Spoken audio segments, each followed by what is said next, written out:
What's up, guys, and welcome back. We've got another token shop buyer's guide for you today for the month of March 2023 because, well, collect your tokens is still Marvel Snap's most scarce resource, and you need some type of game plan before you start buying cards, and that all depends on how you play the game. Now, whether you're looking to be sweaty and competitive, maybe unlock a key card for an archetype you love, or you just want to know the most versatile card options, today's buyer's guide will have you covered. Now, yes, this is a lot to take in. It wasn't really built to be pretty, more of just a master graphic that you guys can save and go back to as cards pop up in your shop. But on today's video, we're going to go ahead and go through each section, and I'll highlight what I think is most important. Now, for the last piece of business, let's talk a couple important notes. Number one, by this point, you should know what kind of archetype or what playstyle you enjoy in Marvel Snap. It's going to help your direction of buying certain cards with your collector's tokens. Now, I can confidently tell you, I own most of the cards in the game, and no matter which way you look at it, 6 cards is going to always be better than 1. So if you don't have the majority of Pool 3 unlocked, or at least a good base, I would probably ignore Pool 4 and 5 for the most part, with the exception of going all in on like Thanos or Galactus. Now, if you don't want to go that route, you can also just look at your collection. Sometimes you're going to get some synergy unlocks. Let's say you get Hazmat and you get Luke Cage. Well, then maybe you give Disrupt a try. And this is cool because it's going to introduce you to decks that maybe you wouldn't have given a chance. Now, let's go ahead and kick off this buyer's guide with a look at the top 10 card unlocks for Pool 3 as of March 2023. Now, to start off, guys, Arrow, She-Hulk, you can pretty much include them into every single archetype that we talk about today. They could be included, and at this point, they're essential unlocks. Now, taking a look at the rest of the top 10, I like to call these the no-regret purchases. All of these cards are flexible. They're great to plug into different decks, whether you just got into Pool 3 or you're late towards the end game. I don't know if this is you, but maybe you have no idea what the hell you like to play or your favorite archetype, and you like to switch decks all of the time. That's fantastic. That's what I like as well. Let's go to look at the most versatile options. Now, you'll notice a lot of these cards are similar to the top 10, but we also have good combo pieces in here. Any of these cards, if they show up in your shop, for the most part, I would recommend buying. You've got good value in here, like Thor and Maximus. They work across legit pretty much any deck. Electro is not used just for ramp. You can find him in so many different deck lists out there. Luke Cage has earned himself to the right of being a great versatile card. And if you like battle mode and you play Devil Dinosaur, Agent Coulson is a great pick as well. Now, breaking it down by archetype, let's start with Lockjaw. Now, pretty much anything with a big number in the little orange section there is going to be good for Lockjaw, Jubilee, these casino-style decks like Hela. But if you want to focus on some cards individually, Giganto, Magneto, Wasp, Thor, and Jane Thor are all just good options to have for Lockjaw builds and can get you going if you do enjoy the archetype. Now, of course, if you want to play the best deck in the game currently, Thanos is going to be an essential unlock for the archetype, but more on that later. Now, with the recent buff to Sandman, the ramp archetype is going to be even better than it's already been, and this is a consistent one that's been around since the beginning of Marvel Snap as a great option to play on the ladder. I would obviously go for the ramp cards like Wave and Electro or Psylocke. All of them work in different case scenarios depending on the deck you want to play. Again, Dr. Doom, great overall card. Arnim Zola, Doc Ock, and Destroyer are just good ramp cards to have in general that I would consider having. And then when it comes to the Destroyer, I would unlock him and Electro to play that archetype specifically in a ramp type build. Next up, we take a look at Control, and these are just great cards that are going to work because a good amount of Control decks are more of hybrids. No question here, guys. I would start with Daredevil for certain, and then outside of that, maybe Magneto to Polaris. Juggernaut, Goose, Spider-Man, great options as well if you have the other ones, or you just like the Control option that they provide.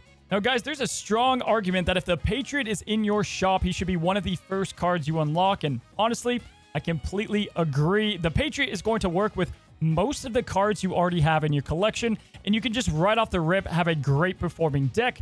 I would go for Patriot, Mystique, and Ultron as the essential unlocks, or Doctor Doom, Mystique, and Patriot. You've got yourself a high-performing deck versus those others that take a lot of cards to get going. Next up, let's move to Cerebro, one of my favorite kind of archetypes in the game with the way that it plays. Although it has a lot going against it, the good news is it synergizes with power numbers, so you will have a lot of cards that work kind of off the bat. But these are going to be the essential cards I would include to help you have a much more consistent Cerebro deck, with Cerebro, Mystique, and Daredevil probably being the essential unlocks alongside Brood. This will get you going for a Cerebro 2 deck. If you want to go Cerebro 3, you'll be looking at Bast and Valkyrie. Now, onto an archetype that is either hated or loved by the majority of Snap. You're either going to get 8 cubes or lose 1 cube consistently. The very weird climb, but people love to gravitate to Mr. Negative. Now, when it comes to the core unlocks, Mr. Negative, Mystique, and Psylocke are the core cards you probably want to unlock first. Mystique is to copy Iron Man, who's kind of the MVP of the deck. Psylocke helps you ramp out Mr. Negative early, and if you're all in on Mr. Negative, I would say Zabu is a great purchase for Pool 4 as well. As an added option, you can go with the Black Panther route, and him, Wong, and Sherry just make a great deck as well. Now, if you're competitive and sweaty and you want one of the better archetypes in Snap, look no further than the Zero archetype right now, currently smashing the ladder. Looking at the card unlocks, I would prioritize, obviously, Zero himself, alongside Red Skull, Titania, and Taskmaster as the first unlocks. If you want to do kind of a toxic blend, you can also go with Typhoid Mary and Luke Cage to get a bang for your buck and go across multiple archetypes. Now, this one's a little different than most. If you are all in on it, you could go ahead and look at Shuri and Sauron for unlocks. It still performs pretty much just as good without Sauron. But again, if this is your deck, I would recommend grabbing them. Now, since the last Buyer's Guide, Silver Surfer took a giant hit, but he's still a valuable deck for the most part. Looking at the 3-cost cards that kind of coincide with his synergy, all of these are just good options to unlock anyway. So Thor, Maximus, Brood, you can go for these early. Obviously, Wong is going to work across plenty of different decks alongside Sarah. And then Silver Surfer himself will be your Pool 4 unlock. That's going to cost a little bit extra. But again, if this is what you like to play, these are the cards I would get. The Zoo archetype is going to be a very small section here. I've got Dracula and Red Skull to make currently the best Zoo deck in Marvel Snap, in my opinion. You can go after Titania and the other 1-cost cards. They're great, but not necessary. Now, Devil Dinosaur has carried so many of you guys from Pool 1 to Pool 2, and now at Pool 3, nothing is different. Still a very good card, one of the best in the games, in fact. Agent Coulson, Beast, and Quinjet are the ones that I like to unlock early. They're going to provide some great synergy right away. By unlocking these cards, you can play plenty of different archetypes as well, including a bounce one. You can make a deck kind of like this that all synergize together. And then once you get towards the end of Pool 3, Darkhawk, Zabu naturally fit perfectly with Devil Dinosaur. Now, if you're the type of player that likes to be evil and toxic and disrupt the opponent, then these are going to be the core cards that you need to invest in order to get a nice toxic deck going. Now, you don't need to have all of them, but a lot of these work together, such as Viper and Hood. Obviously, Debris will be great with cards like Hazmat and Luke Cage alongside Typhoid Mary. Green Goblin is your plug-and-play option that works across multiple of decks, and so he can be one that you target first as well. Now, Sarah Miracle, Sarah Toxic, any type of counter deck is huge right now in Marvel Snap. To go ahead and go against anything you might find in the ladder and counter it. Things like Sarah, Luke Cage, Hazmat, and Typhoid Mary is good for Sarah Toxic in a deck like this one.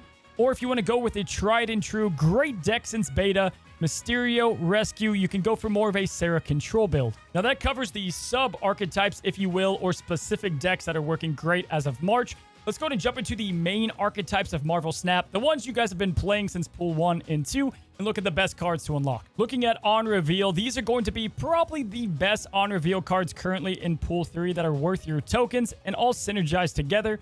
Absorbing Man is the newest to the bunch and is just awesome after the buff, making him work alongside Wong and Odin. So I would go for him first if you do enjoy the archetype. Obviously, Doctor Doom, Shuri, Gambit, Magneto, all great cards to get as well. In my opinion here, I would look at other archetypes you're interested in, come back to this one, and then check off cards that tick 2 boxes. Now, February was MODOK season, and we've got the discard archetype that is pretty rich in unlocks to play it at a competitive level. If you're looking at all these options, I would say Dracula is definitely the most important, followed by Colleen Wing, and then probably Hela if you want to go for that kind of archetype. The other ones are just great complements to the cards itself. But with the release of MODOK, if you got him in the Season Pass, you can kind of skip some of these other discard options. Ghost Rider is a sexy card to throw into plenty of decks alongside Gambit. Now, continuing on, we've got the Move archetype, and unless all you want to play is Move, I would probably avoid the Move-specific cards here and just wait to naturally unlock them on the collection track. But Arrow, Magneto, they happen to work great with the archetype, so you can go ahead and get things going and unlock them first. Miles Morales is not a bad card whatsoever, especially combined with Moon Girl, and then Human Torch and Dagger are fun to play as well. With Dagger, she just got a recent buff and is much better than people give her credit for. Now, everybody loves Destroy, and it's definitely a powerful archetype to get you going, especially in Pool 3. A lot of essential unlocks here, but if you kind of zone in, I would go for Wave, Death, and Venom as your very first unlocks. If you happen to get Deadpool through the recent bundle in February, also a good card to combine with the Destroy archetype so long as you have some other options to help build them up along the way. Now, the Hood is a great multi-purpose card that will work outside of the archetype, like in Bounce as well. You can definitely go for him if you do see him in the shop, because he provides some great overall value. And then if you've got these core unlocks, you can go for something like Arnim Zola and Taskmaster. They definitely complement all the cards we're looking at. Pool 4 and 5 offer some of the best upgrades, with Null being insane, Atuma being great, Galactus has its own archetype, but works well with destroy cards. Now, Ongoing might be a huge archetype in Snap, but all of those cards fit into other decks. When it comes to just Ongoing, Mojo is highly underrated and can fit into a multitude of different builds. Invisible Woman is extremely fun to play. You can put Atuma, Ebony Maw behind her, a great card that's highly underrated as well. Goose, Destroyer, and Red Skull are all great Ongoing abilities that, again, are going to work alongside other decks. Now, lastly, we're going to move to some of the best cards in Marvel Snap and the decks built around them, starting with Darkhawk, who was just demoted to Pool 4. You can definitely look at the cards here and build just these cards to make a great Darkhawk deck.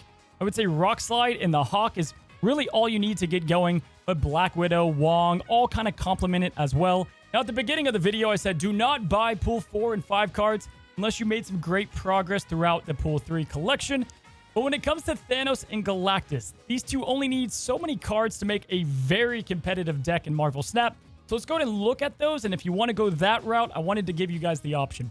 Now, starting with Thanos, pretty much all you need to get this thing rocking and rolling is a few cards. Lockjaw and Quinjet are going to be the primary staples to be able to build at least a Thanos Ongoing deck. But if you want to play the more popular Thanos Lockjaw deck, you want to aim for high power cards like Magneto, Arrow, all those versatile options we talked about earlier. And lastly, we've got Galactus, who is just his own build altogether. A lot of these are common with the ramp archetype if you're aiming for that. Now, you do need to be sure before you go after Galactus if this is a card in a deck style that you want to play. But if you choose to master it and learn the ins and outs, you can definitely take it to infinite. You can go ahead and check the top right corner for a full breakdown and in-depth guide on Galactus. But looking at all these options, I'd probably go for Electro and Wave first, alongside Death as the core unlocks. Dr. Octopus and Destroyer can add a different flavor to the deck. But when it comes to the Pool 4 and 5 cards, Galactus followed immediately by Null are the essential unlocks. I would put Kang way up there as well. He just perfectly synergizes with the deck. Shuri and Valkyrie are fun cards that can do well if you don't draw something like Shang-Chi, or you're going for, again, a different flavor of Galactus. Now, I told you guys this would be a lot to take in, but we're not quite finished yet. We're going to go to Pools 4 and 5. Again, if you want to save this graphic, come back to it later. I'll put it down in the description below. I'll also be posting it on Twitter, so you can find it there. Let's go and talk about Pools 4 and 5 in the exact order I would unlock the cards. Now, I did assume with this ordering that number 1, again, you're almost done with Pool 3.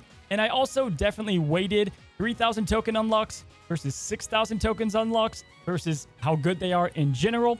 Here is the exact list in the ordering in which I would unlock all of the new cards currently. Really, it's pretty simple, guys. Shuri is going to be the must unlock card, but you can wait a little bit. She will be dropping somewhat soon.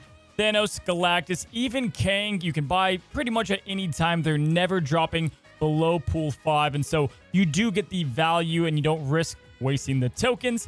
And then again, as for the other options, just kind of whatever floats your archetype boat. I would say Sauron, again, is great no matter what, but the deck can perform without him, which is why I have him ranked so low.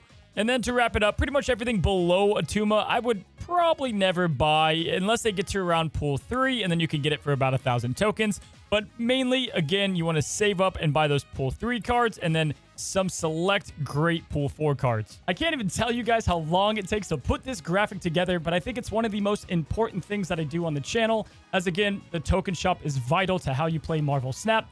If you guys did enjoy both the graphic and this video, and you watch the channel on a regular basis, be sure to take a second and click down below and subscribe, as it helps support me as a creator a ton. Guys, I hope you have a good one. Have a great one. Good luck in Marvel Snap. And until the next one, happy snapping.